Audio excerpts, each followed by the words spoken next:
കോഴിക്കോട് നിന്നും വൈകിട്ട് 6:30-ക്ക് ശേഷം കണ്ണൂർ ഭാഗത്തേക്ക് ട്രെയിനില്ലാതെ വലയുകയാണ് സ്ഥിരം യാത്രക്കാർ.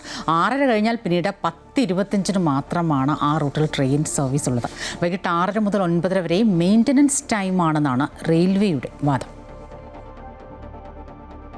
6:30 കോയമ്പത്തൂർ കണ്ണൂർ പ്രതിദിന എക്സ്പ്രസിന് ശേഷം 10:25 ആലപ്പുഴ കണ്ണൂർ എക്സിക്യൂട്ടീവ് എക്സ്പ്രസ് മാത്രമാണ് കണ്ണൂർ ഭാഗത്തേക്ക് ഉള്ളത്. പുലർച്ചെ 12:20 ദിവസവും ഏതെങ്കിലും ഒരു ദീർഘദൂര വണ്ടിയുമുണ്ടാകും. കണ്ണൂരിനപ്പുറത്തേക്കുള്ള യാത്രക്കാർക്ക് ഈ ട്രെയിനോ പുലർച്ചെ 1:30 വെസ്റ്റ് കോസ്റ്റ് എക്സ്പ്രസോ മാത്രമാണ് ആശ്രയം. 6:05 നേത്രാവതി എക്സ്പ്രസ് പോയി കഴിഞ്ഞാൽ പിന്നീട് 12:20 വരെ കാത്തിരിക്കണം. 6:30 ഇവിടുന്ന് ഒരു വണ്ടി കണ്ണൂർക്ക്, കോയമ്പത്തൂർ നിന്ന് വരുന്ന വണ്ടി കണ്ണൂർക്ക് പോയി കഴിഞ്ഞാൽ പിന്നെ 10:20 വണ്ടി 4 മണിക്കൂർ കഴിഞ്ഞിട്ടാണ് കോഴിക്കോട് നിന്ന് വടക്കോട്ട് ട്രെയിനുള്ളത്. ഓഫീസ് ടൈമും കഴിഞ്ഞ് മറ്റു കാര്യങ്ങളും കഴിഞ്ഞാൽ പോകുന്ന ഏറ്റവും അനിവാര്യ സമയത്ത് പരശുരാം 5 മണിക്ക് പോയി കഴിഞ്ഞാൽ പിന്നെ ട്രെയിനില്ല. ഇതെല്ലാം വളരെ ബുദ്ധിമുട്ടുള്ള കാര്യങ്ങളാണ്. അതിന് ഒരുപാട് കാര്യങ്ങൾ റെയിൽവേക്ക് ചെയ്യാൻ കഴിയും.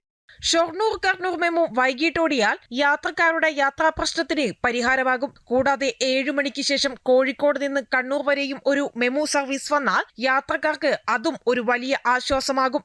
പുതിയ ട്രെയിൻ അനുവദിക്കുന്നില്ല, നിലവിൽ ട്രെയിനിൽ ബോഗി കൂട്ടുന്നില്ല. അഥവാ വല്ല സ്പെഷ്യൽ ട്രെയിൻ പ്രഖ്യാപിച്ചാൽ തന്നെ 2 ദിവസം മുമ്പ് അത് പ്രഖ്യാപിക്കുക. അത് ജനങ്ങൾ വേണ്ടത്ര അറിയുകയും ചെയ്യുന്നില്ല. ആ കാര്യത്തിൽ എല്ലാവരും ശ്രദ്ധിക്കുന്നു. ജനങ്ങളുടെ കാര്യത്തിൽ ബുദ്ധിമുട്ട്, യാത്രക്കാർ വണ്ടിക്ക് കല്ലെറിയുക, ഇതെല്ലാമായിട്ട് വളരെ ദുരിതയാത്രയായിട്ട് മാറിയിരിക്കുകയാണ്. ഇതിന് അടിയന്തര പരിഹാരം കാണാൻ അവസാനം യാത്രക്കാർ റോഡിൽ കയറേണ്ട ഒരവസ്ഥ വരുത്തരുതെന്നാണ് ഞങ്ങൾക്ക് അഭ്യർത്ഥിക്കാനുള്ളത്. അമൃത ന്യൂസ്, കോഴിക്കോട്.